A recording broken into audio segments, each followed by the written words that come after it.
Södelei, hier sind wir wieder einmal. Wunderschönen Montagnachmittag wünsche ich euch allen. Mit mir, also hier bin ich, die Steffi, und das Mal habe ich den Sean mit dabei. Hallo Sean! Hallo zusammen. Hallo. Wie geht's? Und an dieser Stelle muss ich noch schnell sagen, merci Witzelfitz für die Follow von vorher gerade. Thank you very much. Und der Martin ist da.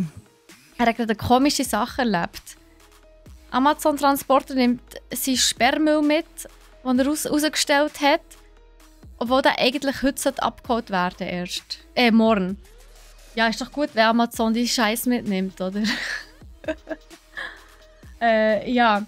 In diesem Sinne herzlich willkommen zu den Gaming News, warum auch immer das den Zusammenhang hat. Aber die Konstellation haben wir ja auch nicht so oft. Sean und ich glaube, wir haben einmal mal einen Podcast zusammen gemacht. Kann das sein? Ich glaube, es ist sogar das erste Mal heute. Ist es sogar das erste Mal? Ja. Weil es ist ja lustig, wir haben normalerweise immer so, entweder, also wenn ich ausfalle, macht der Nico ja meistens mit dir den Podcast. Wenn der Nico ausfällt, mache ich ja dann den Podcast meistens mit dem Cyril. Jetzt habe ich aber gedacht, es wird so Zeit, dass wir mal einen zusammen machen. Ja, weil letztes Mal wäre es das erste Mal gewesen, aber ja, dann ist der Corona-Fluch gekommen. Oh ja, stimmt! Das habe ich in dem Fall im Kopf gehabt, dass du eigentlich hast wollen, aber dann nicht hast können. Genau, stimmt. Und geplant haben wir sie eigentlich schon mal. True Story. Jetzt, sag doch noch mal schnell etwas. Hallo, hörst du mich? Yes, jetzt ist natürlich die Frage, ich denke mal, so wie ich es gesehen habe, wie es ausschlägt, denke ich mal, solltet ihr eigentlich den Sean auch gut hören. Also wenn ihr mir schnell in den Chat könnt schreiben, ob ihr den Sean gut hört oder ob er ein bisschen lauter soll sein, dann gebt mir doch noch nur die Bescheid. Nein, ich glaube, es ist eben ganz gut. Also ich habe die auf das Maximum gestellt. Von dem her sollte es eigentlich ganz gut gehen vom Ton her. Aber wir haben sicher den einen oder anderen Netz im Chat, der uns Feedback gibt, falls man die nicht so gut hört. Aber darum haben wir ja meistens auch noch so ein bisschen die Quatschphasen am Anfang, dass wir so Sachen, allfällige Missgeschicke und so könnte. Genau. Dass man es könnte ausbaden, so sieht es aus. Aber ausbaden müssen wir nichts. Gell schon. Technische Störungen und so, das ist etwas, was wir hier nicht kennen. Nein, ja, das ist auch der Grund, warum wir das müde spät sind. Sorry dafür, ich hoffe, ihr könnt uns verzeihen. Wir haben das eine oder andere kleine Problemchen gehabt. Aber jetzt sind wir ja da. Genau. Ja, so sieht es aus. Wir haben heute ein cooles Zeug auf Lager. Und darum würde ich sagen, ich schalte hier einfach die Musik mal ab. Und dann kann ich dann mein Textchen rattern. Und ich bin dann ready für einen Podcast. Bist du auch ready für einen Podcast schon? Ja, das klingt doch gut. Nice. Ich bin auch ready von dem Perfekt. her. Seid ihr auch ready für einen Podcast, Leute? Also, mein Standardsätzchen. Also, meine Lieben, wir nehmen einen Podcast auf. Also noch nicht gerade jetzt, aber in ein paar Minuten. Das heisst, wir zwei sind natürlich am Reden, euch Sachen am zeigen und können dementsprechend aber schlecht auf den Chat eingehen. Ihr dürft aber natürlich, und ihr seid sehr herzlich dazu eingeladen, euren Senf im Chat dazu zu geben, eure Kommentare, Fragen zu stellen oder keine Ahnung, irgendwie schon etwas, wenn ihr wollt, anmerken, dürft ihr das sehr, sehr, sehr gerne in den Chat schreiben, während wir den Podcast aufnehmen. Wir tun sehr gerne nach dem Podcast noch eure Sachen beantworten, also anschauen, beantworten, gehen darauf ein. Und eventuell, das haben wir ja auch schon gemacht, lassen wir es schön unauffällig in den Podcast einfließen, wenn wir etwas im Augenwinkel sehen, vor allem wenn es Korrekturen sind. Oder wenn uns etwas nicht in den Sinn kommt. Das haben wir ja auch schon öfters gehabt, dass wenn ihm etwas nicht in den Sinn kommt, dass ihr uns freundlicherweise schnell geschrieben habt, was korrekt ist. Und dann haben wir es da so können einfließen, als wäre es unsere eigene Idee gewesen. Und als wären wir voll die Geniuses. Aber natürlich, was wären wir ohne euch? Das Backup. Jawohl. Genau. Dann würde ich sagen, ich trinke noch mein obligatorisches Schlückchen Wasser mit Kohlensäure. Was nicht so schlau ist, wo wir wissen, was das letzte Mal passiert ist, als ich Wasser mit Kohlensäure getrunken habe. Aber don't worry, das Mal kann ich es unterdrücken. Also, Also, sind wir ready? Ich bin ready, Sean. Bist du auch ready? Already. Nice. Und damit herzlich willkommen zu der neuesten Episode, und zwar der Nummer 25 von Buffcrit Loot, unserem Gaming News Podcast so, von brack.ch. Jetzt verspreche ich mich sogar noch. Jetzt rede ich extra mal so langsam und deutlich wie der Nico und jetzt verspreche ich mich prompt. Das ist mal wieder so typisch. Aber ja, das Mal, wie ihr es eben schon gehört habt, jetzt bin ich wieder da, aber der Nico ist dafür nicht da. Er ist in seinen wohlverdienten Ferien und ich habe mir einen schönen Ersatz gesucht, innerlich wie äußerlich. Der Sponschon. Genau, wo ja ihr sicher auch schon kennt vom einen oder anderen Podcast, den er mit dem Nico zusammen gemacht hat. Und jetzt haben wir es tatsächlich mal geschafft.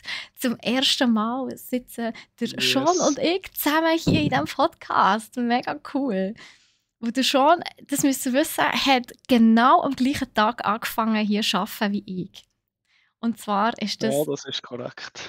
Über 13 Monate her. Hey. Das ist ja Wahnsinn. Vor über 13 Monaten sind wir am gleichen Tag als richtige Newbies hier draussen gestanden und haben gewartet, dass wir abgeholt werden. Und völlig nervös. Gell, so das Müs, so neuer Arbeitsgeber, neuer Arbeitsort, wie wird euch das? Aber ja, wir sind immer noch da, wie ihr gesehen und gehört. Von dem her ja, kann man sagen, wenigstens wir haben eine gute Arbeit gemacht. Gell? Ja. Nee, und wir zwei, wir gehen dann auch zusammen an die Gamescom, zusammen mit noch jemand anderem. Da freue ich mich natürlich auch drauf, aber auf Gamescom kommen wir dann später noch zu sprechen. Weil wir haben natürlich auch wenn ihr schon jetzt nicht zu dem mega Standard-Podcast-Line-Up gehört, der ist ja immerhin doch schon ein paar Mal da gewesen. Und darum haben wir natürlich auch mega spannende Themen zusammen ausgearbeitet. Ich würde sagen, wir stellen die jetzt nicht nochmal zum 100. Mal vor. Du bist ja gleich eben schon ein paar Mal da gewesen. Wir wissen, glaube ich, langsam, wer du bist. Von dem her, ja, würde ich einfach schnell durchgehen. Aber wir haben unsere 3 Topics, Buffcrit Loot. Und der Buff haben wir die neue Logitech G Aurora Collection. Wir haben eben kurz ein Topic zur Gamescom. Nämlich hat Bandai Namco ihr Line-Up bekannt gegeben. Dann haben wir einen Cheater, der zu einer 4-jährigen Gefängnisstrafe ist verurteilt wurde und obendrauf auch noch $50.000 Geldstrafe zahlen.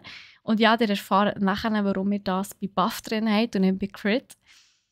Außerdem geht es um ein Update zu der Xbox Series S und noch eine andere coole News zum Xbox Game Pass. Wir haben ein Game, das wir kurz ansprechen, nämlich Cult of the Lamb.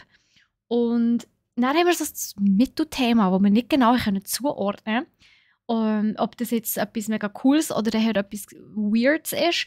Und zwar macht Logitech und Tencent, die machen gemeinsame Sachen. Und zwar bringen sie zusammen ein Cloud Gaming Handheld auf den Markt. Gehen wir später noch ein bisschen genauer darauf ein. Dann haben wir noch ein paar Crit-Themen. Einerseits Activision Blizzard, der überteuerte Preise verlangt für ihre Overwatch 2 Skins. Und das Gollum-Gameplay. Und das war ein bisschen sad gewesen. Hat uns traurig gestimmt, als wir das gesehen haben. Und last but not least kommen wir dann am Schluss von der heutigen Podcast-Folge auch noch zu ein bisschen Loot. Und damit würde ich sagen, herzlich willkommen. Zeit zum Anfang. 3, 2, 1. Ich fange an mit Logitech G Aurora Collection. Und zwar, Logitech G hat eine neue Produktlinie rausgebracht. Extra für Female Gamers. Also es ist wirklich, also es ist eine Gaming Collection, also Logitech G-Linie, nicht einfach eine Logitech-Linie. Also es ist wirklich eine Gaming Collection. Es hat ein mechanisches Keyboard. Also es ist auch mega laut, ich bin im Moment am Austesten. Und im Büro bin ich schon darauf angesprochen worden, so, also leislich ist das Teil ja dann nicht gerade. Und du kennst ja sicher die mechanischen Tastaturen, oder schon? Die klappern ja schon ziemlich. Ja. Also, ja, für ein Büro vielleicht nicht ganz geeignet, aber zum Schreiben, ich muss halt sagen, ich habe das ganz gern, die mechanischen Tastaturen. Aber im Büro ist es natürlich schon nicht so geeignet, das ist ja so. Zum Streamen jetzt vielleicht auch nicht so Bombe, weil man es halt oftmals im Stream selber hört. Aber sie fühlt sich auf jeden Fall gut an. Sie kommt komplett in weiß. wo einem natürlich nachher ein bisschen die Frage offen lässt, so, ja, wie lange bleibt das überhaupt weiss? Ja, es kommt aber auch noch das Headset dazu und Maus. Und eben, wie ich vorher schon angesprochen habe, es ist wirklich eine Collection, die extra für Frauen hergestellt worden ist. Also alles ist ein Mühe kleiner. Das merke ich gut. Also ich vor allem als Frau, ich muss sagen, ich merke das gut. Die Maus liegt mir wirklich super in der Hand. Sie ist, wo ich schon das Gefühl hatte, sind die verschiedenen Mäuse von Logitech G eher ein bisschen gross gewesen, ist es wirklich eine mega angenehme Grösse von der Maus. Also es ist für mich sehr viel ergonomischer. Und das Headset ist natürlich auch sehr schön, muss man auch sagen, klein und schön und leicht und tut mir auch mit der Brille überhaupt nicht weh.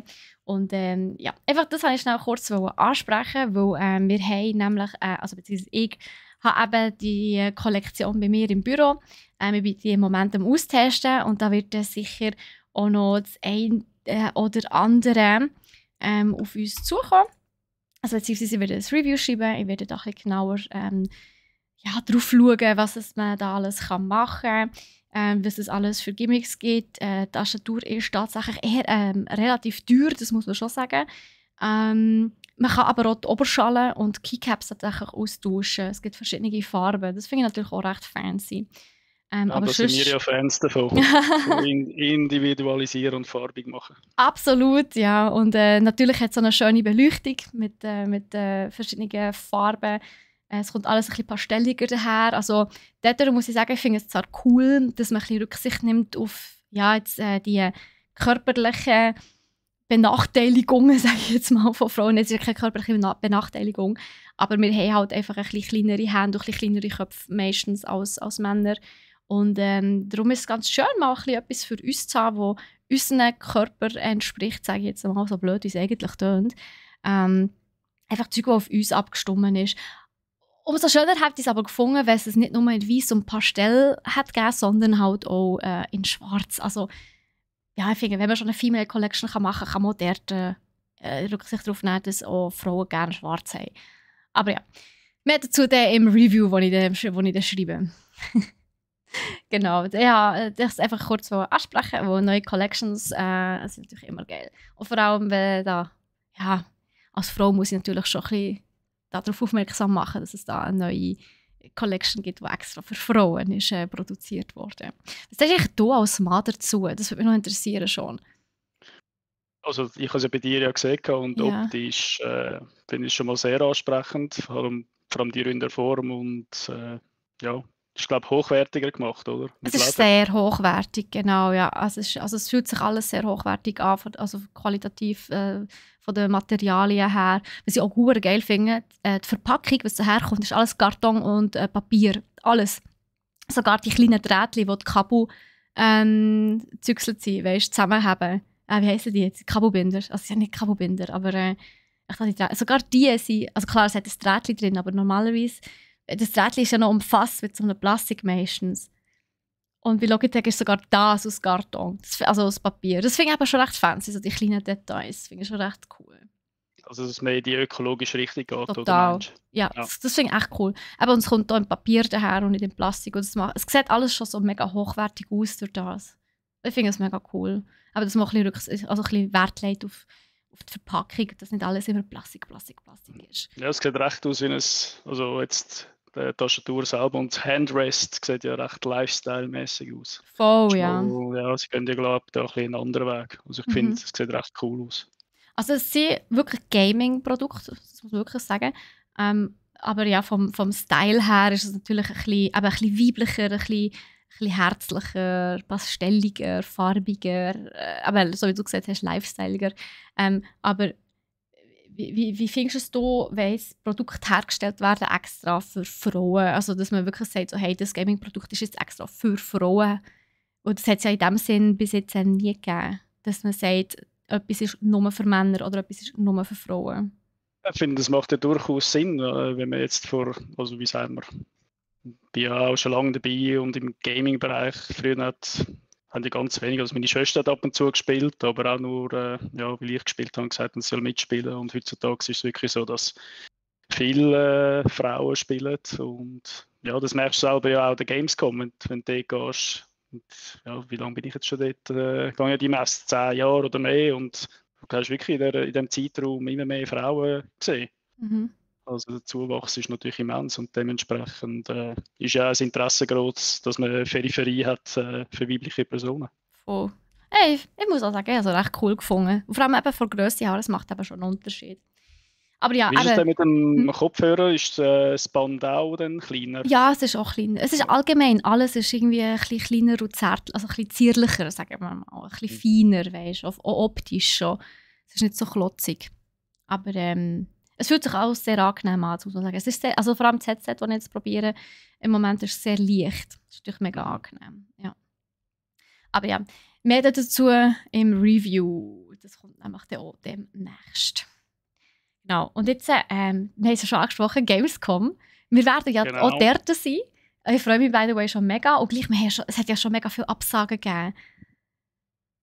Mega viele Hersteller bzw. Publisher, Entwickler sind nicht dort. Aber jemand, der dort wird sein, ist Bandai Namco. Korrekt. Genau, Bandai Namco wird dabei sein. Die Messe findet ja statt vom 24. bis 28. August. Und sie haben 3 grössere Titel, die sie vorstellen. 2 sind sogar spielbar direkt an der Messe. Das wäre The Dark Pictures Anthology, The Devil in Me. Ist ein Horrorspiel von den Macher, wie heißt Supermassive Games, wenn es mich nicht täuscht. Supermassive Games, und die haben schon damals mal auf PlayStation 4 haben sie Until Dawn gemacht. Das war ein recht Erfolg gewesen. Und gerade letztes Jahr haben sie rausgebracht The Quarry.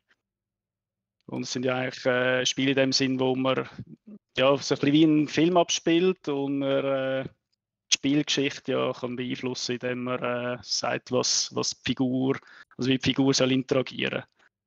Und ja, es sieht sicher sehr vielversprechend aus. So Spiele sind immer recht anders zum Spielen. Mhm. Und ja, dann ein weiteres Spiel ist Park Beyond.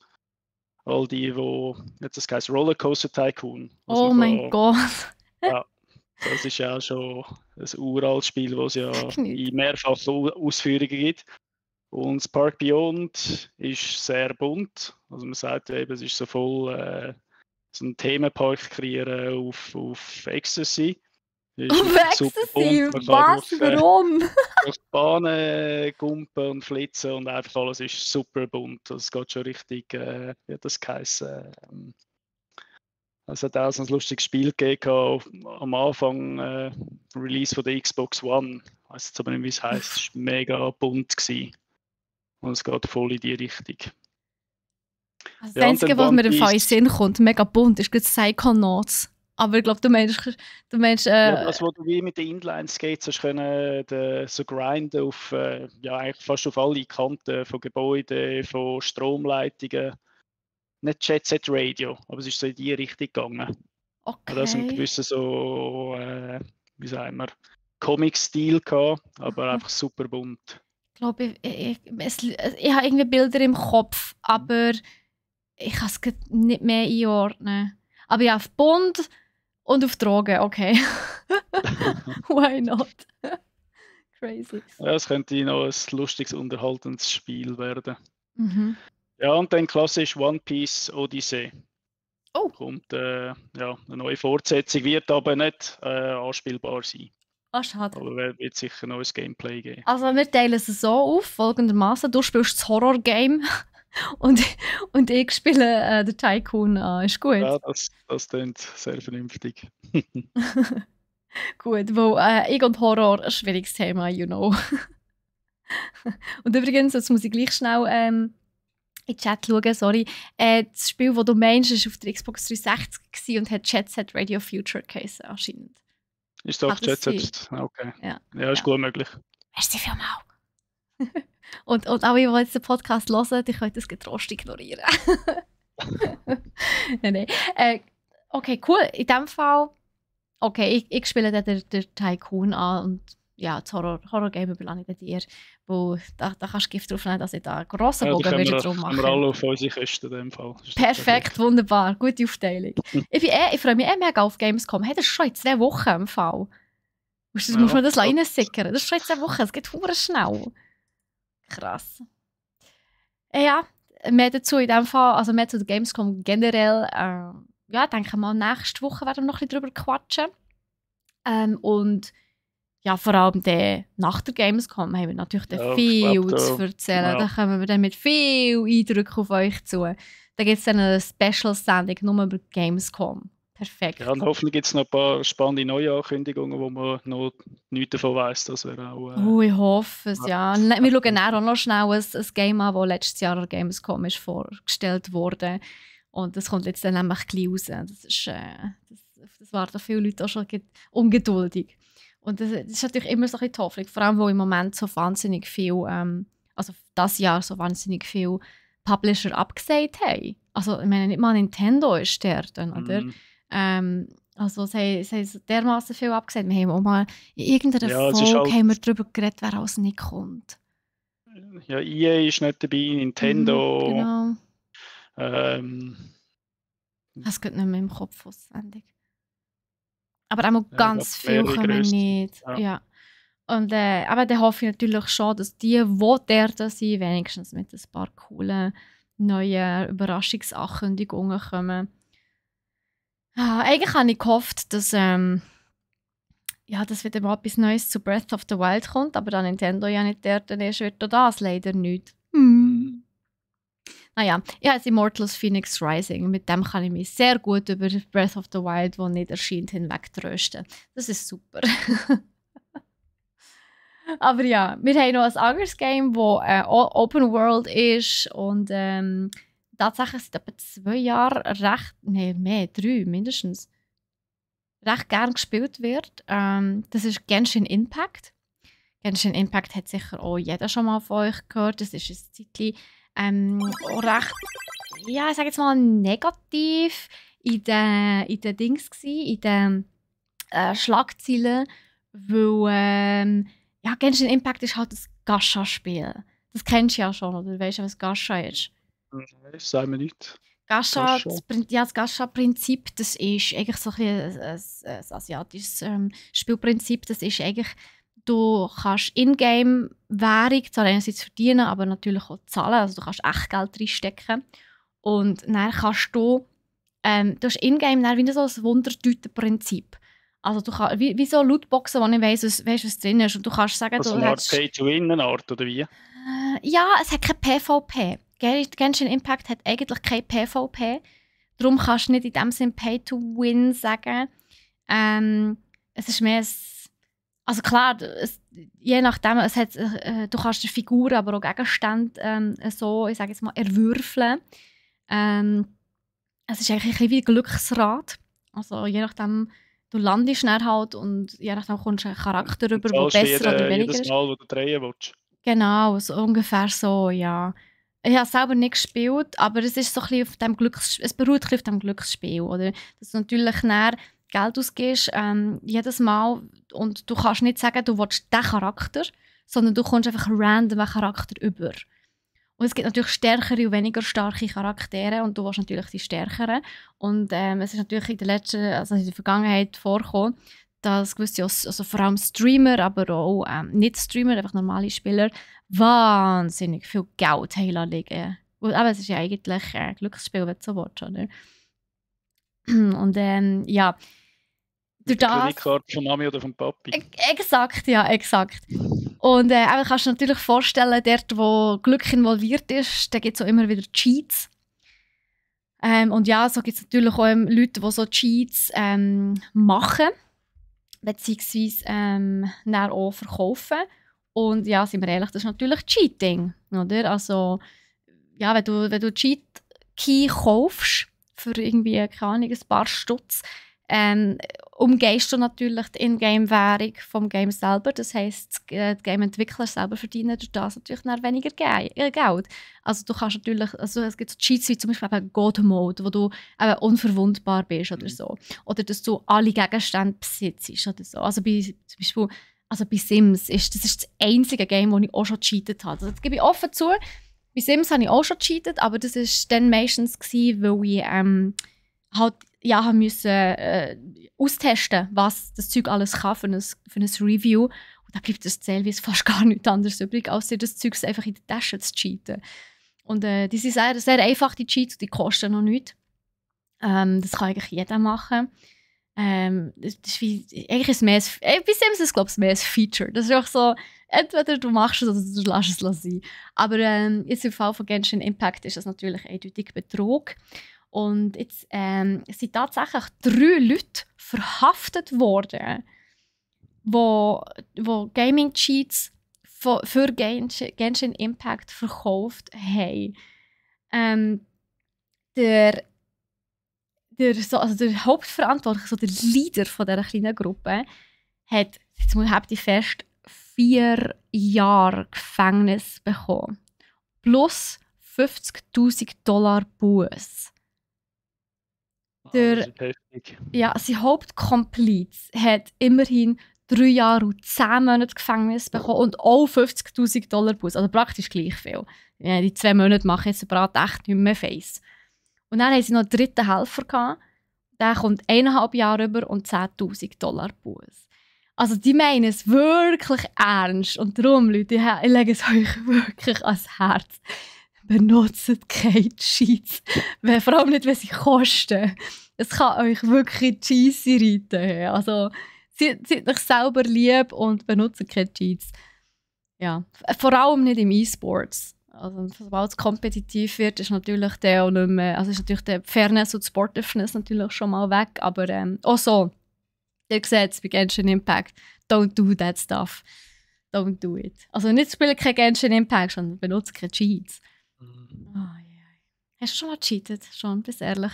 Ganz ehrlich. So ja, ich sicher auch schon. Es hat viele so lustige Tastenkombinationen, auch bei der Playstation, nach oben, nach unten, über und weiss nicht was, hast du drücken, also ellenlang und dann, ja, dann haben es funktioniert. Aber die sind sogar, glaube ich, abgebildet worden, der Spielmagazin, was es ja heutzutage fast nicht mehr gibt als Printmedium. Aber früher war das immer recht lässig gewesen. Hast die Game-Heftchen am Kiosk gepostet oder hast allenfalls sogar eins abonniert und bist heimgegangen und hast die Kombinationen dann drauf gehabt in gewissen Cheats. Aber das ist, glaube ich, würde ich sagen, legales Cheating, ja. Ja, vor allem da hängt ja kein Geld dahinter. Ja. Also erstens, der Game-Entwickler verliert durch das kein Geld. Oder beziehungsweise macht nicht keinen Umsatz. Habe ich das richtig formuliert? Ja, du weißt, was ich meine. Bei den Cheats wie bei Genshin Impact machen sie natürlich keinen Umsatz durch das, oder? Obwohl sie mit diesen Verkäufen, ja egal, ihnen geht Umsatz flöten. Und so wie du gecheatet hast, dort ist ja kein Geld involviert, oder? Ja, und dort ist so wie, glaube ich, schon gegeben vom Entwickler, dass du ja gewisse Cheat-Hilfen hast. Ich glaube sogar, ist es nicht früher sogar so gewesen, dass es die Cheats extra gegeben hat und entwickelt worden sind, dass eben die Game-Tester schneller durch das Spiel durchkommen. Gell? Ja. Also sie haben durchaus ihren Sinn gehabt. Die Cheats, die sind okay, die sind nicht illegal. Aber eben so Zeug wie... Ah ja, übrigens, fast vergessen zu sagen, also die haben 40'000 so Cheat-Keys, sage ich jetzt mal, verkauft. Und haben durch das $300.000 eingenommen. Das ist schon nicht nichts. Ja. Aber 4 Jahre in der Kiste hocken. Für 300'000 durch 3? Nein, never. Das sind 100'000. Niemals im Leben würde ich das machen. Never ever. Also, nein, da wäre mir mein Leben echt schade. Also, das für ein paar das Cheats. Hat sich nicht gelohnt. Nein, Entschuldigung. Dann machst du lieber dein eigenes Game. Wirklich. Und ich meine, sorry, aber das Spielspaß geht ja halt doch gleich auch ein bisschen flöten, nicht? Wenn du die ganze Zeit nur am Cheaten bist. Also, ich meine, klar, ich kann es irgendwie noch verstehen, wenn du, weißt du, wenn es so ein Solo-Game ist, das nicht online ist, wo du auch irgendwie halt einfach vorwärts kommen. Oder falls dir irgendwie ein Boss schwierig ist, dass halt einfach sagst, du kannst das skippen oder so. Oder, ja, aber eben sobald jeder halt... hat diese Situation erlebt. Vor dem Boss und kommst einfach nicht weiter. Und hey, hör auf, ich bin im Moment bei Tunic in so einem Endboss-Keller, also es ist wirklich ein Keller und du musst basically alle Endbosse, so wellenartig, die du schon mal besiegt hast, nochmal besiegen. Aber am Stück. Also, und du hast nicht mehr Leben, als du Leben hast. Also du kannst nicht der eins machen und dann Leben auffüllen und dann machst du den nächsten. Nein. Du musst alle am Stück Dem machen. hast du zur Verfügung. Ja, hey, und ich meine, die waren ja schon so nicht einfach gewesen, teilweise. Gell? Hey, ich stecke da einfach fest. Und ich muss ehrlich sagen, es schießt mich sogar an, das überhaupt zu probieren noch mehr. Weil ich weiss, dass ich dort Stunden dran stecken. Stunden. Und vor allem, ich hasse ja schon mal besiegt. Come on, please. Dort muss ich wirklich sagen, dort hätte ich gerne die Möglichkeit, dass ich das einfach skippen kann. Weil das Game an sich finde ich mega geil und auch die Story würde mich mega interessieren, wie es weitergeht.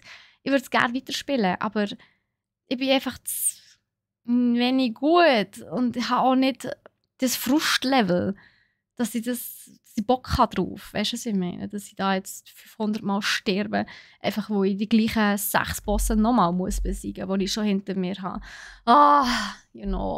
Echt mühsam. Aber ja, was natürlich ist, P2P, also im kompetitiven Rahmen, geht Cheaten natürlich überhaupt nicht. Das hat überhaupt nichts mit Sportlichkeit und Fairness zu tun. Yes. Aber ich glaube, das muss man nicht mehr erwähnen. Ich glaube, das ist mittlerweile so ein bisschen allen klar. Nein, aber im Fall ist das nicht allen klar. Hey, wenn man sieht, wie oft immer mal wieder gecheatet wird. Aimbot und so. Also wenn es schon bei Call of Duty und so kommt das ultra oft vor. Ich meine, ich verstehe schon dort nicht, warum jemand cheatet, wenn er einfach schlecht ist. Soll doch einfach, keine Ahnung, etwas anderes spielen. Ich weiß auch nicht. Ja, ich werde es nie verstehen, wie in den Köpfen von so Cheater vor sich geht. Ja, die wollen halt einfach andere Leute nerven. Das ist, glaube ich, so ein bisschen das Hauptziel von denen. Also es geht wirklich einfach ums Nerven. Nicht so ein bisschen um den Ego-Boost. Ja, sie wollen einfach, wie sagen wir, Herr über der Lage sein und können machen, was sie wollen. Ja gut, wenn das Ego so klein ist, dann sollen sie das. Ja. Haben wir nicht nötig, gell schon? Nein. Ai. Ja, bei Online sowieso zu schlecht, um wirklich kompetitiv zu sein. Aber, ja gut, da muss ich gar nicht mitreden. Nein, überhaupt nicht.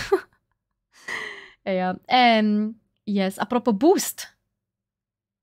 Etwas kommt ohne Booster, gell schon? Ja, genau, das ist die Xbox Series S. Das ist ja eher die schwächere Konsole von der neuen Xbox Series. Und die kommt ja momentan aus mit 10 GB Videospeicher. Und 8 von denen sind frei zur Verfügung für die Entwickler und 2 sind diesen vorgegeben vom Betriebssystem. Und jetzt hat Microsoft ein Update rausgebracht, also für die Entwickler. Wir reden von ein paar 100 Megabyte mehr Speicher zur Verfügung, aber das hilft anscheinend schon, um eine gewisse Performance anzubringen. Es hat eben Problematiken gegeben mit Spielen von Third-Party-Herstellern, wo halt die Xbox Series S nicht optimal ausgenutzt haben und dass es dort immer zu Frame-Rate-Drops gekommen ist. Dass halt das Spiel halt die allfälligen Ruckler, die es amigs gibt, oder länger braucht, um gewisse Texturen ins Spiel hineinzuladen. Und das sollte jetzt mit dem ein bisschen umgehen werden. Dass man den Entwicklern ein bisschen mehr Platz gibt. Und das nützt anscheinend schon etwas. Also für uns hat es sicher einen positiven Einfluss, aber man muss nur nichts zusätzlich kaufen. Boost. Also von dem her Boost. Ein positiver Punkt.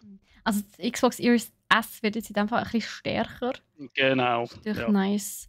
Das ist einfach für die Entwickler, die haben ein bisschen mehr Speicher, also der Video-RAM zur Verfügung. Okay, nice. Dann eben zum Texturen nachladen oder KI zu unterstützen, dann haben sie ein bisschen mehr Megabyte für das. Ja, nice. Einfach ein bisschen besseres Gameplay auch in dem Fall. Ja. Nice. Ja, und Raytracing vielleicht auch, aber es geht halt schon, braucht extrem Leistung. Dann heisst es, dass man halt einfach dann die Auflösung im Spiel dann ein bisschen darunter leidet, dass man die dann runterfährt, dafür Raytracing hat. Und dann ist halt die Frage, was der jeweilige Konsument bevorzugt. Gut, ich glaube, der Konsument würde in erster Linie bevorzugen, wenn es mal wieder ein paar Konsolen auf dem Markt würde geben. Ja, so ist es. Aber ich glaube, das ist nochmal ein ganz anderes Thema. Aber wie sieht es echt aus? Gibt es irgendwie ein Update oder so? Weißt du da etwas dazu schon? Nein, aber wir haben letztens wieder ein paar Konsolen bekommen, Ja, und jetzt auch die PlayStation-Konsole wird sicher auch dann demnächst wieder ein paar geben. Das ist Also schon ja, crazy. Hey. es soll jetzt ruhig so weitergehen. Ja, es soll die Und dann können wir alle ganze. zocken den Winter. Ich meine, wenn ist die PS5? Wann ist die erschienen? Äh, 2020? November? Nein, ich glaube 2019 sogar. November 2019? 2019, ja. Das ist ja fast 3 Muss Jahre jetzt schon. 2020 sein. Ich glaube, wir haben dann schon hier. Nein, wir noch. Nein. Okay, Ahnung. Jetzt weiß ich gar nicht. Aber es ist ja schon zu lang her, als dass es. Also sagen wir so, die Leute warten teilweise extrem lange schon auf ihre Konsole. Ja. Ich glaube, letztens hat mir einer erzählt, es sei gerade eine Konsole, die er vor Ewigkeiten mal bestellt hat, bei ihm angekommen. Er hat es total vergessen. Er hat überhaupt nicht mehr auf dem Schirm gehabt, dass er die Konsole bestellt hat. Plötzlich wird die ihm so geliefert. So, hier, Konsole. Also hat er noch eine andere bestellt gehabt, das ist auch die erste, die mal gekommen ist? Das weiss ich gar nicht. Ich weiss nur, dass er eine bestellt hat und das vergessen hat. Und dann ist die endlich geliefert worden. Und dann hat es nicht mehr auf dem Schirm gehabt. Aber in der Zwischenzeit eine andere gekauft hat, oder nicht, das keine Ahnung, das weiss ich nicht mal. Oh je, oh je. Ja, aber noch ein anderes cooles Update zu Xbox, beziehungsweise zum Xbox Game Pass. Und zwar wird es jetzt ein Family Paid System geben, hätte ich fast gesagt. Also so ein Familienmodell. Also bis jetzt ist es ja so, dass man einfach pro Person halt, pro Login zahlt. Jetzt weiß ich gar nicht, wie teuer das ist. Welches? Das normale Login, also der normale Xbox Game Pass. Das günstigste ist, wenn man täuscht, 99 oder so, in diesem Bereich. 99. Jetzt ist einfach für die Xbox näher, oder? Ja. Auf die Xbox-Zugang, damit man online spielen kann. Und dann gibt es noch den Xbox Game Pass für PC. Der ist noch ein Stückchen teurer. Ja, auf jeden Fall gibt es jetzt, ähnlich wie auch bei Netflix, jetzt ein Family Plan. Das kostet natürlich, logisch, ein bisschen mehr. Es ist auch im Monatsabo-Modell. Also man kann so monatlich wieder kündigen. Und im Moment sind sie es am Austesten in Irland. Der kostet der Family Plan 21,99 €. Und ja, tatsächlich läuft es, glaube ich, bis jetzt recht gut. Es können mehrere Leute halt auf mehreren Geräten auch gleichzeitig spielen. Und das ist natürlich fancy. Also gut, vielleicht nicht jetzt genau gleich ein Spiel, was ein Singleplayer ist. Es könnte zu Schwierigkeiten geben beim Speicherstand. Aber es ist natürlich nice, schon allein die Möglichkeit zu haben, dass man innerhalb des gleichen Land, weißt, auf mehreren so Geräten spielen kann. Das ist natürlich schon cool. Es ist nicht einfach immer... Ja, finde ich super. Ja. Ist auch schon bei Spotify und Netflix funktioniert das ja sehr gut. Ja, und sagen wir, also ich wollte jetzt nicht zu fest Xbox in den Himmel hochloben und nicht zu fest, also zu viel Dings geben, weil eben in meinen Augen ist es schon fast ja, selbstverständlich, dass man so etwas heutzutage hat. Ich meine, sharen tut man sowieso, sind wir ehrlich. Wer kennt es nicht? Wer tut nicht bei Netflix oder Disney Plus oder Sky oder Amazon Prime oder was es sonst noch alles gibt? Wer hat dort nicht irgendwie ein Abo, wo er mit mindestens einer anderen Person teilt, die nicht im gleichen Haushalt wohnt? Weißt du, was ich meine? Darum, also, ja, das ist quite obvious, aber das ist wenigstens jetzt auch so offiziell. Das macht wahrscheinlich jede zweite Person oder so. Ja, mindestens. Also Netflix hat es ja auch auf Amerika, die haben ja, also ich weiß nicht, ob das schon mal passiert ist, aber also ich teile mein Netflix mit meiner Mama und mit meinem Papi. Also meine Eltern sind geschieden, also es sind 3 verschiedene Haushalte. Und wir können aber nicht das dritte gleichzeitig, oder haben bis jetzt nicht das dritte gleichzeitig können schauen, immer nur das zweite hoch, wo ich da das mittlere Modell hatte. Und aber jetzt habe ich aber upgraded, damit wir alle gleichzeitig schauen können. Aber wirklich, weil ich die Meldung von Netflix selber bekommen habe. Beziehungsweise auch mein Papi mir mal angerufen hat, so, ich komme nicht mit Netflix rein, was ist los? Und dann habe ich gemerkt, so, wir haben alle 3 gleichzeitig geschaut. Ist natürlich blöd. Aber ja, ich meine, wenn es die Möglichkeit schon gibt und es nicht tadellos funktioniert, why not? Und vor allem ist die Qualität schon recht sick. Also ich muss sagen, ich habe zum Wochenende das Sandman auf 8, also mein Fernseher kann 8K, aber Netflix kann nur 4K. Also ich habe Sandman auf 4K geschaut, das ist schon nice. Quali Ja, ist und der schon, Fernseher tut sie wahrscheinlich absamplen oder so vom 4K. das weiß ich Mit nicht, aber es ist schon sicher, sick. Vor allem ja. das Sandman, ich weiß nicht, ob du es mitbekommen hast, es ist ja auch die neue Serie, wo ja wo, glaube ich, recht lange als unverfilmbar gelten hat, so wie auch Herr der Ringe früher. Und ich glaube, eine Episode, oder pro Episode haben sie, glaube ich, 15 Millionen Dollar ausgegeben. Ah, musst du dir das mal vorstellen? 15 Millionen Dollar für eine Episode. Oder ist es eine Staffel? Ich meine, es ist eine Episode, aber es ist so krank. Aber ja, Wie viele Episoden hat es? 10 vorerst mal. Aber ich muss sagen, von den Bildern her, ey, es ist wunderschön. Also es ist wirklich fantastisch gemacht. Ja. Aber ja, wir schweifen ab. Sorry. Was ich aber sagen, eben, Xbox Game Pass gibt es jetzt im Familienmodell. Checkt es aus. Noch ist es in der Schweiz nicht verfügbar. Es wird ungefähr, denke ich mal, in der Schweiz 25 Franken kosten. Aber ich meine ganz ehrlich, ich bin jetzt schon Fan vom Xbox Game Pass. Wir brauchen den ja hier bei brach.ch ja ständig. Und es ist echt cool. Also es finde ich eine gute Sache. Vor allem eben, man kann PC spielen. Hure gut. Ah, yes. Ja, und vor allem haben wir ja genug Abos, ist es natürlich gut, wenn alles ein bisschen günstiger wird Ja, für unsere User. voll. Yes, und dann möchte ich noch schnell kurz ein Game ansprechen, wo ich auf dem Schirm habe, seit es angekündigt worden ist. Angekündigt worden ist es letztes Jahr an der Gamescom. Und zwar nennt sich das Cult of the Lamp. Also, ja, also Lamp wirklich wie Lamm. Und ja, Kult wie Kult. Und ja, es geht um Lämmli, nicht Schaf, Lämmli, wo wirklich so einen satanistischen Kult haben, beziehungsweise du musst als Lämmli so einen satanistischen Kult aufbauen und leiten und die Welt regieren. Und es ist vom Stil her, vom Zeichnungsstil, es ist wirklich so ein mega knuffiger Cartoon-Style. Und gleichzeitig ist es halt so richtig evil. Also, das ist wirklich eine geile Mischung. Es sieht so knuffig aus einfach. Also, das Game, es ist ein Roguelike. Ich kann es euch wirklich ans Herz legen. Schaut es mal an. Einfach nur, weil es herzig aussieht. Ihr müsst euch echt schon nur mal den Trailer mal gönnen. Also, ja, wir warten, also ich warte auch schon seit der Ankündigung drauf. Und es sieht einfach geil aus. Und ja, vom Gameplay ist es halt auch so ein bisschen mies. Es ist so ein bisschen ein Dungeon Crawler. Es ist ähnlich Es ist wie... definitiv ein Steffi-Spiel. Gell, voll. Ja. Es ist wirklich so ein bisschen wie, ja, wie Hades, wie Nobody Saves the World. Also auch so, eben so ein bisschen in diesem Stil. Es ist wirklich sehr, sehr cool. Ja, ich bin sehr gespannt.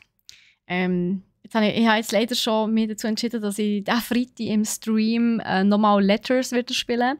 Das ist ja das Schweizer Indie-Game, das ich letzten Freitag angefangen zu streamen. Was übrigens auch wirklich sehr, sehr cool ist. Mega herzig gemacht, sehr simpel, aber gleich mega clever.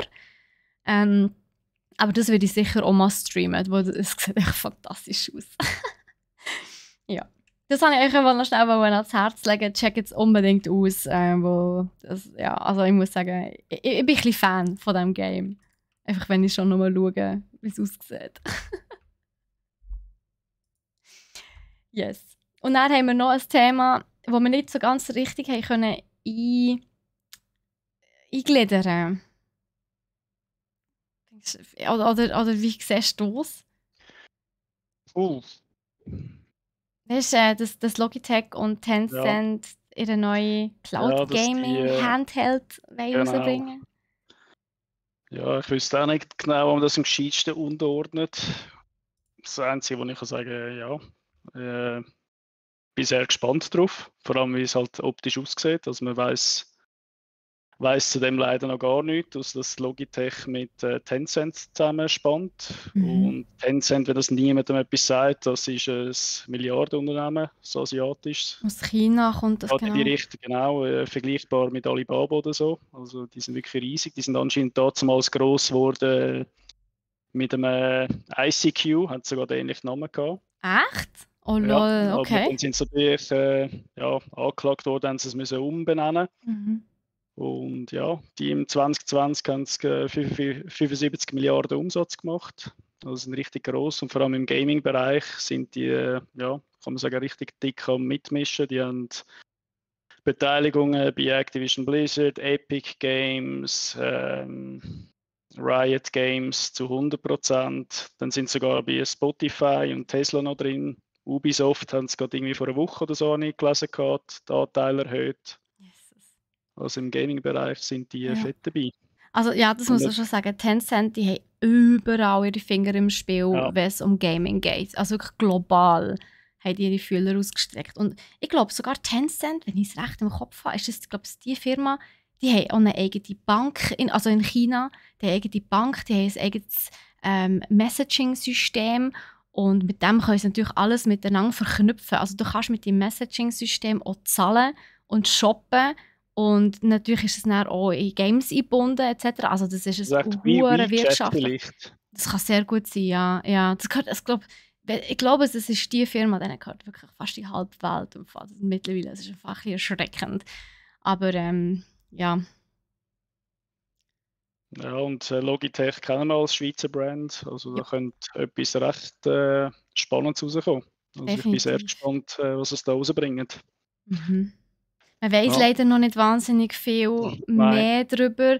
Es ist auch mal announced worden und anscheinend soll es schon dieses Jahr rauskommen. Also der Handheld. Aber schlussendlich soll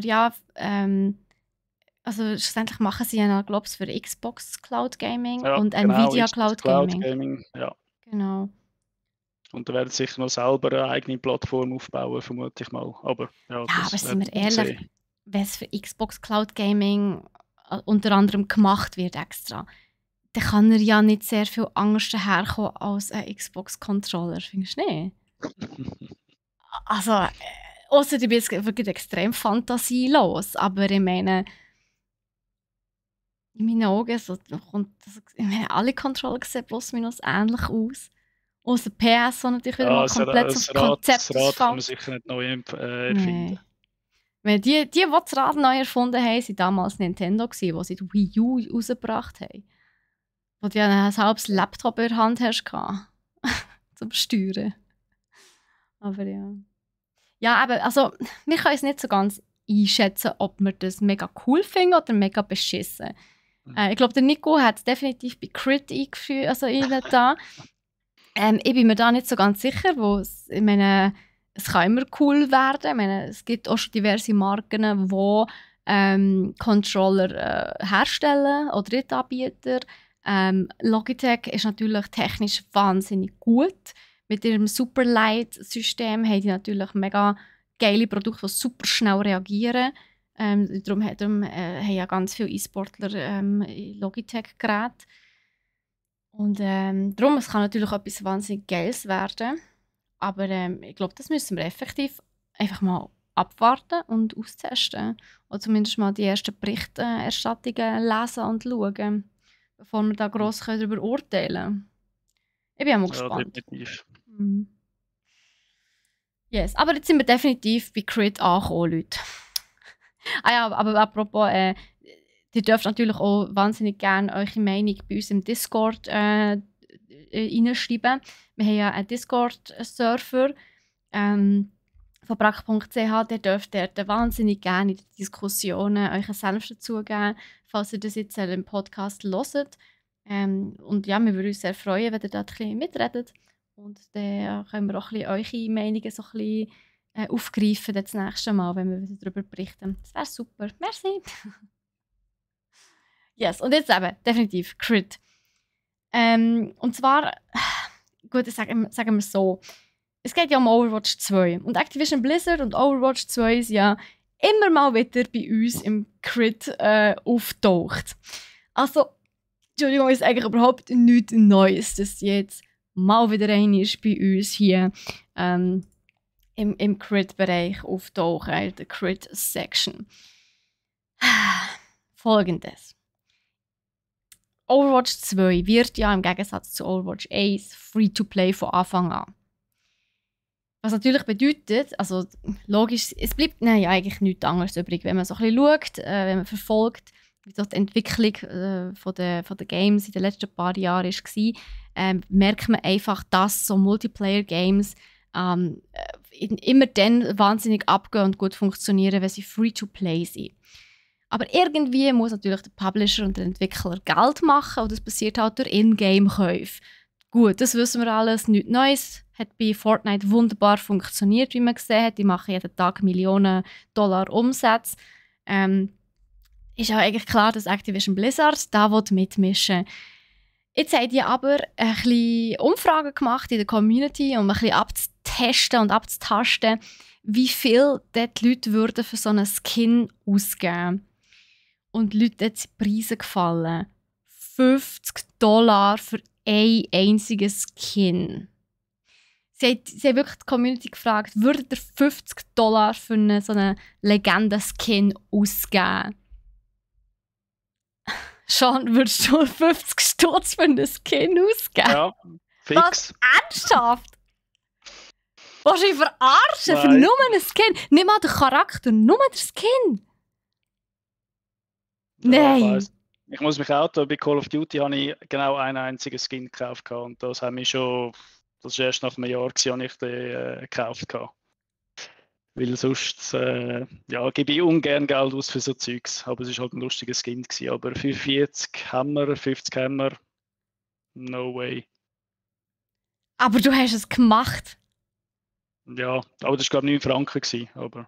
Ja, aber 50 würdest du eben. Ja, Ich meine, eben. Okay. Oh, jetzt bin ich Nein, gut nein. geschockt gewesen. Ich habe gesagt, Sean, willst du dich verarschen? Du würdest Nein. endlich 50 Stutz für einen Ingame-Skin ausgeben. Nicht mal für einen Charakter, sondern oder für ein Pet oder so, sondern für ein Wie schnöseliges gesagt, eben Skin. die 9 Franken habe ich schon teuer gefunden und ich habe mich lang dagegen gewehrt. Ja, kann man nicht gerade so sagen, aber einfach gefunden, nein, das unterstütze ich nicht, die blöden Skins, aber nachher habe ich dann halt gleich einen Skin gekauft. Aber eben, Also, man muss natürlich $50. sagen, man muss natürlich sagen, Skins an sich sind etwas echt Cooles. Ich meine, die Individualisierung in-game ist halt schon allein vom psychologischen Aspekt her halt für viele Leute schon sehr auch wichtig, wo man sich ja auch so ein bisschen Game-Charakter reinversetzen, sage ich jetzt einmal.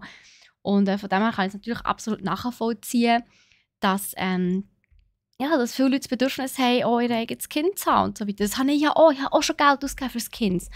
Aber das war wie bei dir in diesem Rahmen gewesen, so 10 Stutz oder so, wenn überhaupt.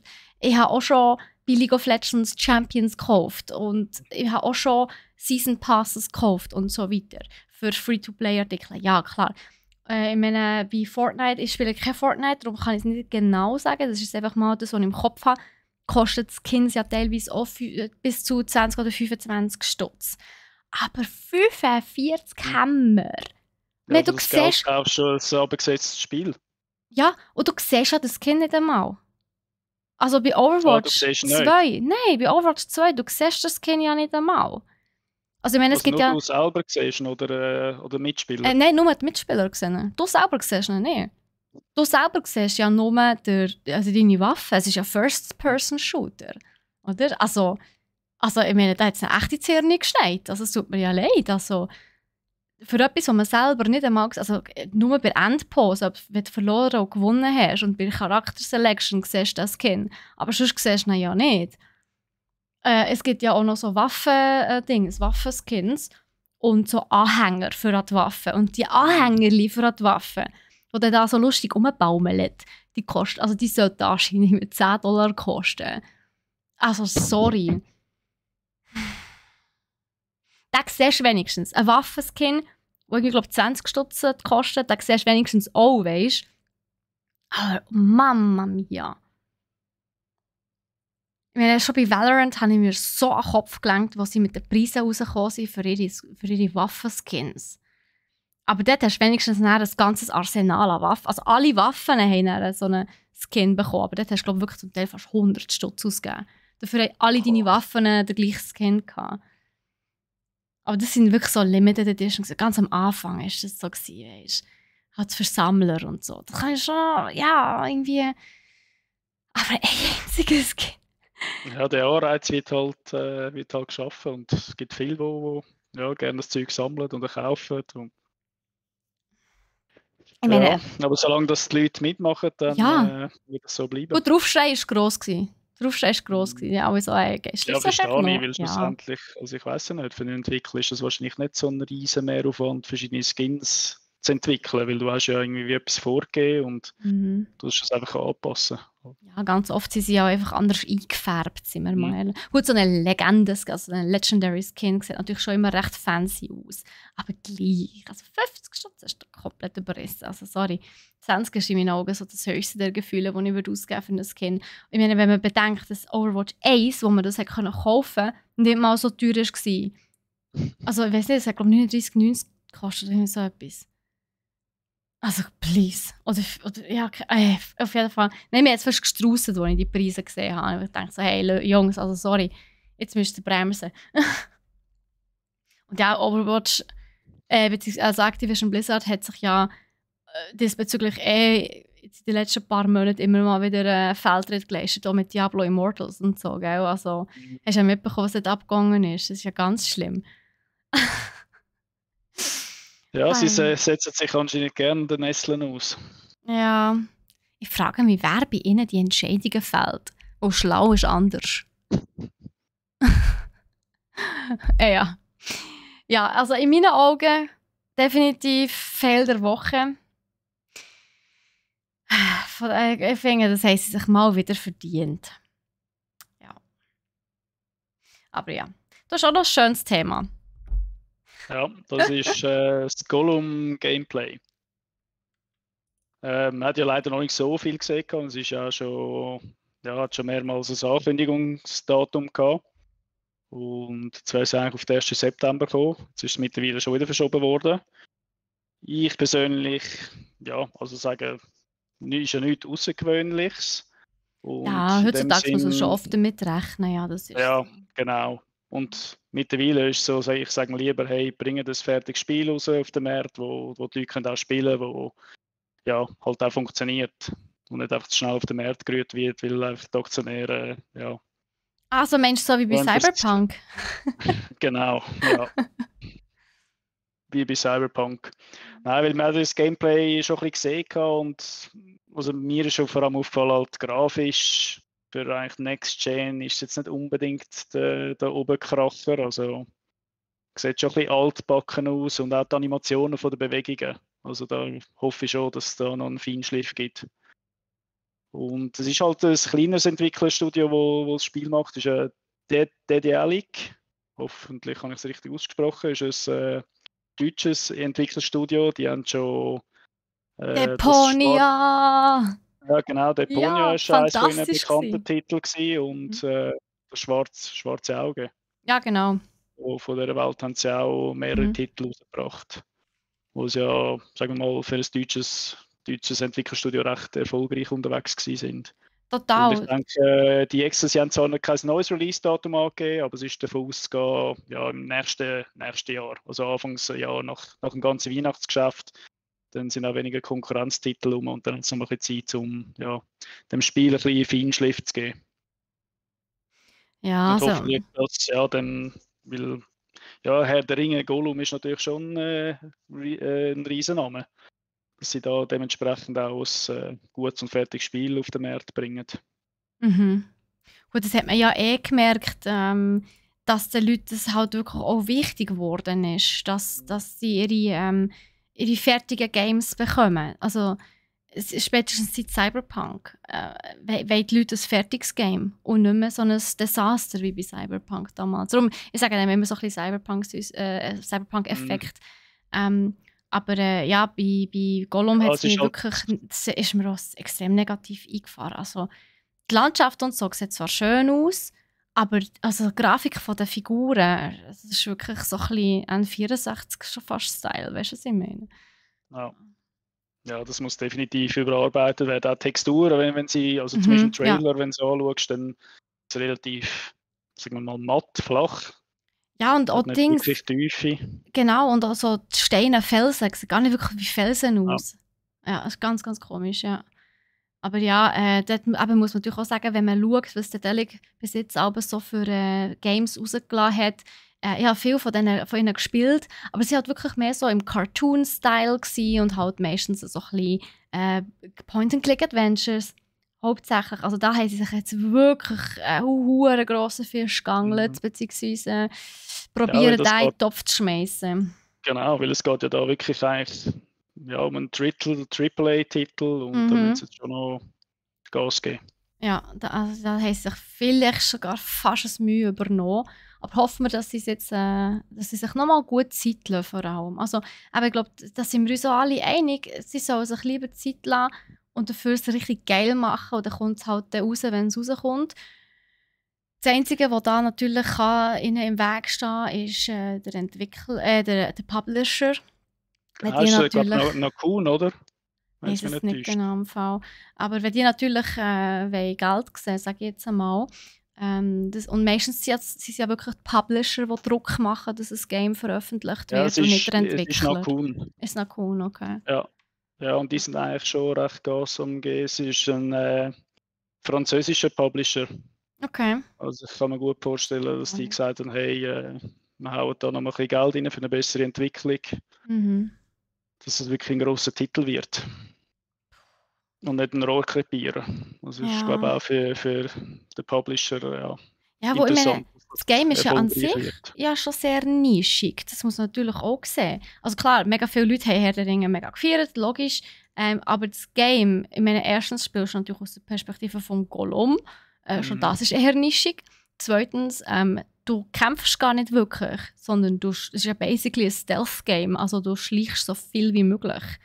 Ich weiß gar nicht, ob du überhaupt gross kannst kämpfen, wenn du nur mit deinen Füßen vielleicht findest, irgendwo mal einen Fisch, den du dem auf den Ring kannst werfen. Aber sonst bist du, glaube ich, wirklich hauptsächlich am Schleichen, Klettern, vielleicht noch ein paar Hindernisse überwinden, indem du das Puzzle löst oder so. Ja, also wenn natürlich schon nicht wahnsinnig viel Action hast in einem Game und schon sehr nischig ist, ja, dann muss aber wenigstens die Grafik geil sein. Aber ja, und dadurch hätten sie vielleicht auch eher ein bisschen auf ihre Stärken schauen. Also, ich meine, sie sind ja wahnsinnig stark in diesen 2D-Cartoon-Style-Games. Ich meine, wenn du Deponia anschaust zum Beispiel, das war ja witzig vom Grafikstil her. Und das Gameplay mega cool, die Story mega cool, hat echt gefällt. Von dem her, ja, ich weiß nicht, hat etwas dagegen gesprochen, wenn sie es eher in ihrem altbekannten Stil gemacht hätten, als jetzt da probieren, ein halbherziges 3D-Modell herzuklatschen. Aber ja, I don't know, das ist vielleicht meine Auffassung. Klar ist natürlich auch immer schön, wenn man sich höhere Ziele steckt und neue Sachen ausprobiert. Und ja, die Community ist ja so nett, sage ich jetzt einmal, und macht dann die Entwickler schon darauf aufmerksam, wenn ihnen etwas nicht passt. Machen sie ja immer wieder.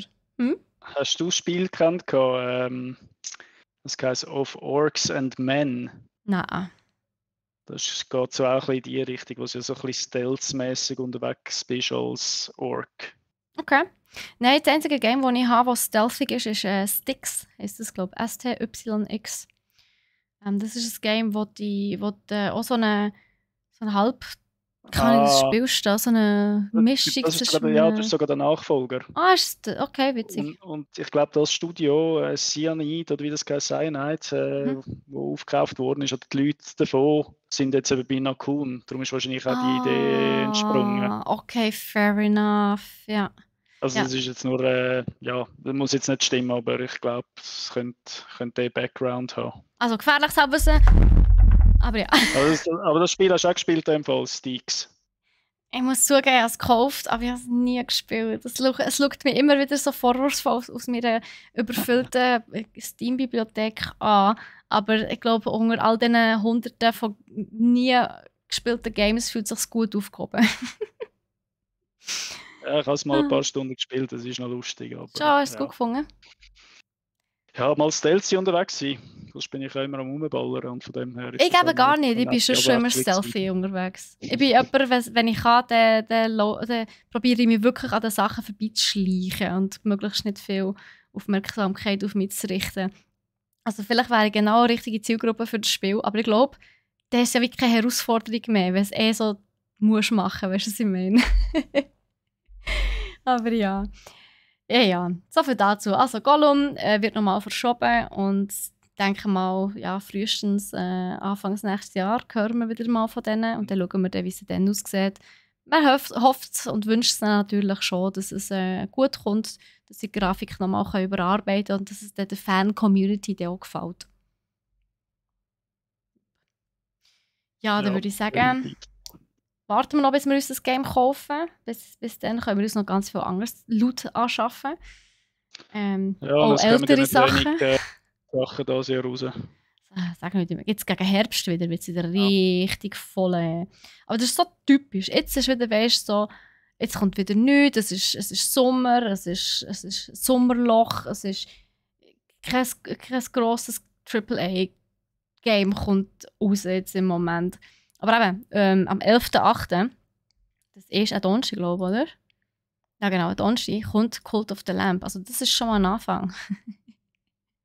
Das kann ich wirklich ans Herz legen. Aber ja, das ist sicher etwas, das kann ich dir erzählen, nächstes oder übernächstes Mal, je nachdem, wenn ich es dann gekauft und gespielt habe. Aber du hast dir etwas gekauft schon? Ja, Sir Rayman Legends. Aha. Ja, ich habe Lust gehabt, mal auf, ja, wie sagen wir, wenn immer so die hektischen Spiele spielst, Ballengames oder FIFA und aggressiv wird beim Spielen, weil mich der Wirst du aggressiv beim Spielen? Schon? Ja. Ja, bei einem gewissen Spiel da kann ich recht hässlich werden. Kannst du aggressiv werden? Wirklich? Ja. Das würde ich dir jetzt kennst so du die nicht alten IDU-Stations, die es damals in diesen Läden, wo du spielen konntest? Ja. Da gibt es ja heutzutage leider fast nicht mehr. Und dort haben wir mit einem Kollegen FIFA gespielt und ich habe da in das Ding reingeginkt, weil ich so durchgedreht bin. Ja. Oh, ist kaputt gegangen?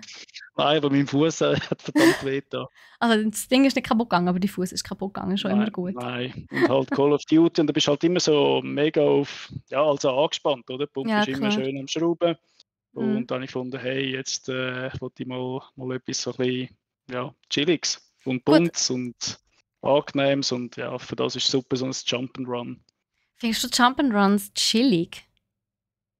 Ja, in dieser Art schon. Ja, weil es ist so schön eben farbig und du tauchst so in die Welt irgendwie und es ist dann so 2D, also schon eine Art 3D, aber du gehst ja so seitlich durch. Ja, ist ein Plattformer, ja. Ja, genau. Und ja, das finde ich recht so entspannend.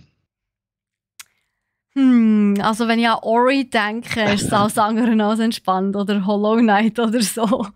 Aber und vor allem, wenn ich so den Trailer schaue, sieht es schon eher hektisch aus. Aber ja, erzähl dir mal, wenn es dann so weit ist, wenn es dann schon ein bisschen spielen kannst, ob es wirklich so chillig ist, wie du da jetzt das Gefühl hast. Das nimmt mich also dann schon Wunder. Ich bezweifle es nämlich. Ich hoffe das nicht so ab.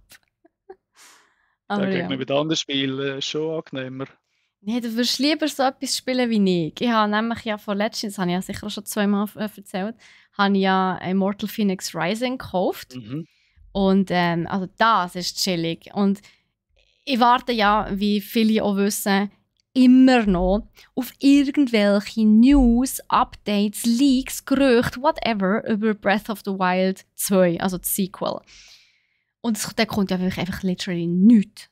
Und Immortals Phoenix Rising ist ähnlich wie Zelda, also von der Play Mechanics, vom Game-Stil her. Es ist wirklich sehr ähnlich. Du hast eine Insel, du hast basically Open World, du kannst überall her, du kannst überall aber auch diverse Waffen, Skins, Ausrüstung, also Ressourcen suchen, finden, du kannst Mounts zähmen. Also es hat wahnsinnig viele Parallelen zu Legend of Zelda. Es spielt auch so ein bisschen die griechische Mythologie und so. Und es ist extrem witzig. Also es hat eine gute Mischung zwischen Story, aber auch einfach so ein bisschen chillen und einfach ein bisschen Zeug farmen. Also es ist wirklich, auch wenn du nur noch so eine halbe Stunde Bock hast, um ein bisschen looten, ein bisschen farmen, ein bisschen, ja, dann ist das auch absolut machbar.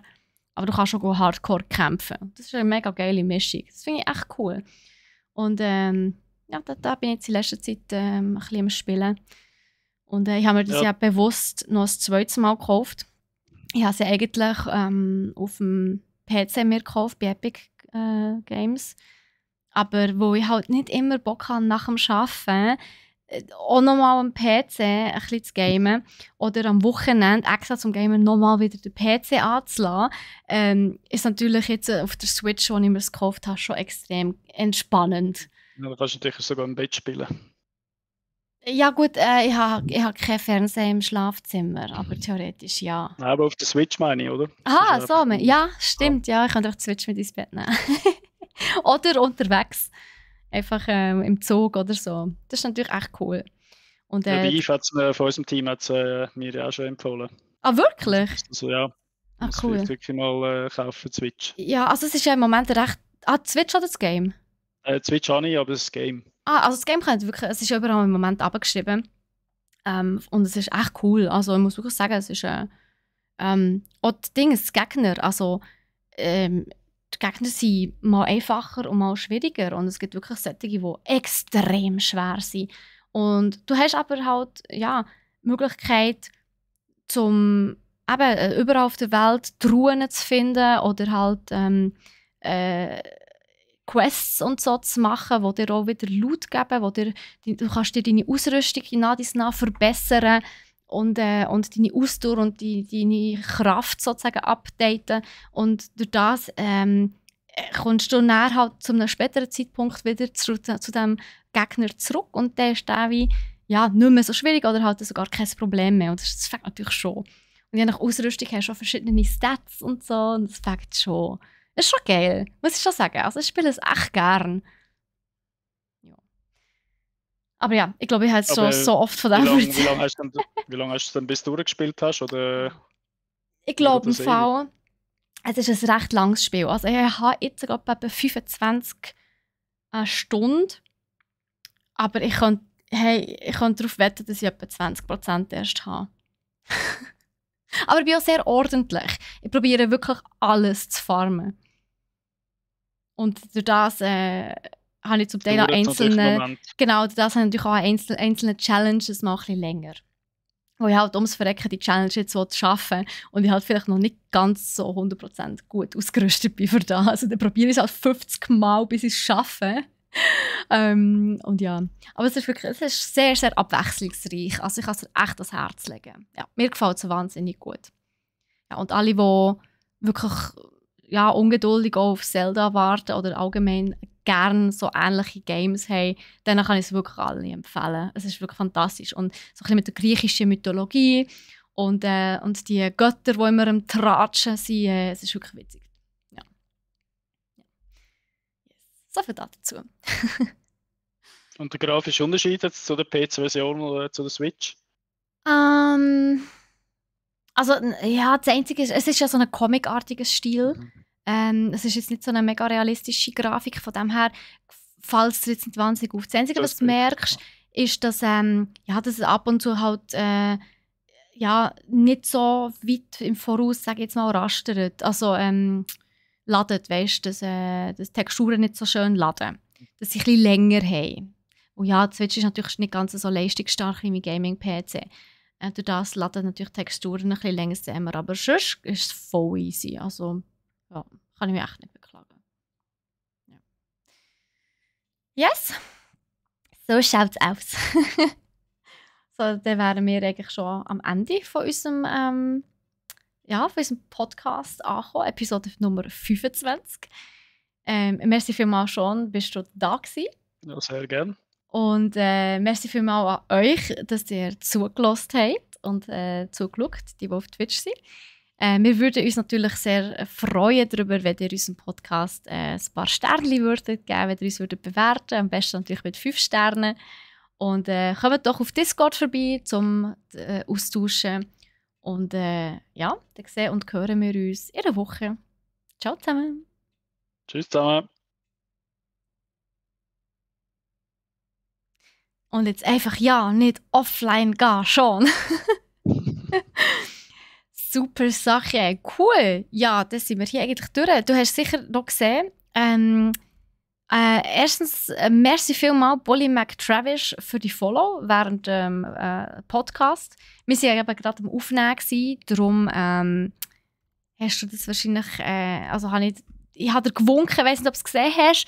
Ich habe gewunken während dem Reden und mich eigentlich so bedanken. Ich weiß nicht, ob du es mitbekommen hast, aber an dieser Stelle sicher nochmal merci vielmals für die Follow. Ist jetzt halt auch schon wieder eine Weile her. Und er hat dann auch noch geschrieben, es sei doch eh nicht lustig, wenn es keine Herausforderung sei. Das war dann beim Cheaten. Weißt du, was ums Cheaten gegangen ist. Machst du dich erinnern schon? Mhm. Genau. Und er hat dann auch noch geschrieben, was um Dings gegangen ist, um die Cheater, die verhaftet worden sind.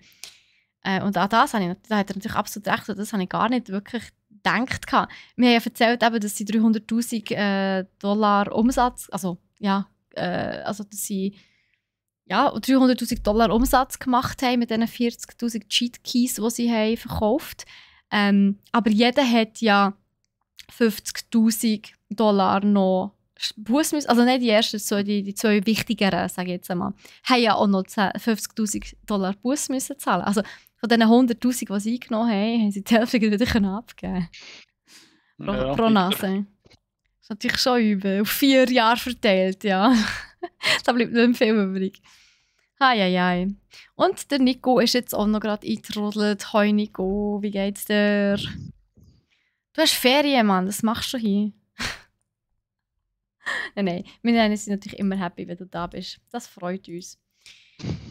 Aber ja, ich hätte im Fall, glaube ich, schon gar nicht mehr. Ich glaube, die ZuschauerInnen haben auch nicht mehr gross viel mehr, um uns mitteilen. Dann würde ich sagen, werfen wir einen kurzen Blick auf diese Woche. Und zwar haben wir ausnahmsweise morgen unseren Klemmbausteinen-Stream. Das heisst, der Cyril ist morgen sein Wikingerschiff weiter am Aufbauen. Am Mittwoch spielt dann der Troy. Ja, merci Virenschutz, danke vielmals für die wunderbare Info und Nachricht, die du uns da mitteilst. Genau, der Troy spielt am Mittwoch am 3 Jurassic World Evolution 2 weiter und ich spiele dann am Freitag am 2 nochmal Letters Written Adventure weiter. Also das kleine Schweizer Indie-Game, das tatsächlich recht herzig und sehr clever gemacht ist. Yes. Ich freue mich. Nächste Woche natürlich wieder Gaming News Podcast. Und dann geht es wieder von vorne los. Aber zuerst haben wir noch Wochenende. Ich darf mich schon gar nicht jetzt zu fest auf das Wochenende freuen, weil die Woche hat erst angefangen. Verdammt. Aber ja, Nico hat eingestempelt. Dann musst du aber schauen, dass du keinen Ärger bekommst, weil du kannst nicht Ferien haben und gleichzeitig einstempeln. Das geht da mit der Personalabteilung. Aber ja, hey, ich würde meinen, merci vielmals, Leute, fürs Zuhören und Schauen. Und wir hören uns in diesem Fall die Tage mal. Bis zum nächsten Mal. Tschüss zusammen. Und merci nochmal dir schon. Tschüss zusammen. Danke Ciao. auch.